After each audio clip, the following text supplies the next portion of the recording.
Good morning, everybody. Dr. Vasquez here, coming to you live. And today's conversation is going to be the pharmacology, the clinical pharmacology of selenium. Obviously, I've talked about selenium many times in other contexts, mostly the antiviral nutrition protocol, which I actually started working on based on some of the research that I'm going to show you right now, especially the work of Melinda Beck back in around 1999 or 2000. So her research was actually in itself was a paradigm shift. Even though she talked specifically about vitamin E and selenium, her work is what basically kind of gave me the idea of constructing the antiviral nutrition protocol. So based on her work, which we're going to look at in just a moment, maybe that'll be the first thing that we look at. Based on her work, I could kind of get a different vision of how to treat viral infections. And then, of course, I could expand that with other nutrients. But she really deserves the credit. So let's see if I can bring up that article right now. I don't even know how many articles, but maybe 20 articles, maybe 15 articles that we're going to look at right now.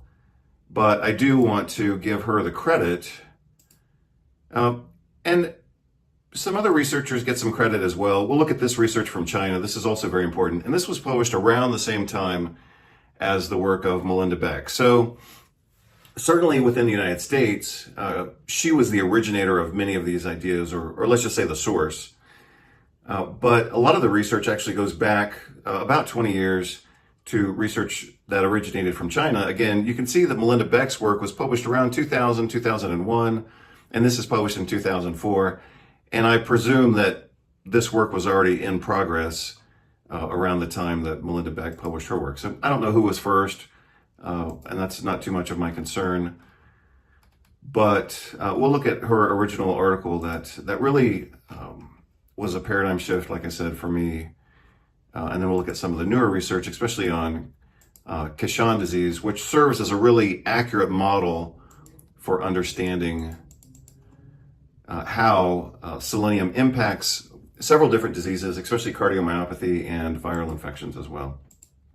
So let me see if I can find, we're going to talk about this. I've shown you this before, but I'll talk about it again today. I'm just looking around for the article. This was a press release based on Melinda Beck's work. I don't know if they mention her by name. They should mention her by name, of course. Yeah, here's her name right here. Melinda Beck, I think she's a PhD, Associate Professor of Pediatrics and Nutrition at University of North Carolina. So this is, like I said, the press release based on the research that I'm looking for. It's probably 2 or 3 articles away from where I am right now. But let's just look at this, since I want to give her the respect that I think she deserves and the respect that she hasn't received.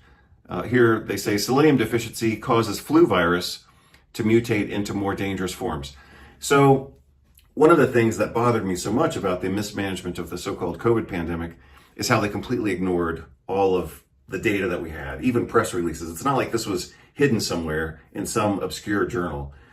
I mean, Melinda Beck published her original work in the American Journal of Clinical Nutrition. It was reinforced by work from China and, of course, other researchers.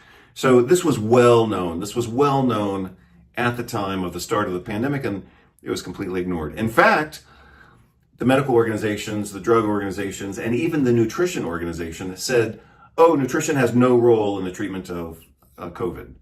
Completely absurd and completely false. And, you know, all those people and organizations basically committed mass murder by denying this line of thought and this line of research, which was well known. So they had no excuse for doing this. So they obviously did it with malicious intent. So in order to make progress going through these articles, I'm just going to show you a few articles. We'll touch on them and we have to move on. So since we've already talked about this, and obviously you can get this for free online if you're interested, I'm going to close that article. So here's another one from 2011, basically saying the same thing. So after the research came out of China and after Melinda Beck did some original research to document the mechanisms, a lot of people, of course, have replicated this and repeated it and echoed it, as they should. But again, the original work came out of China, and then independently from that, but synergistically with that, a lot of the kind of biological plausibility work, and animal studies were done by Melinda Beck. So again, this was published in 2011. Micronutrient selenium deficiency influences evolution of some viral infections. So like I've said before in other videos, and in a little bit of preparation for this video, I found some of my other videos on selenium. So I'm going to add those into this video, and just so you don't have to go looking around for the other ones. So this one new video that I'm doing right now at the end of November in 2025 will include some other videos that I did around 2019 and 2020. So let's look at what they say here. Recently emerged viral infections include HIV, influenzas, including the gain of function research done by Anthony Fauci to make these viruses so much worse, H5N1 and H1N1, SARS, and Ebola hemorrhagic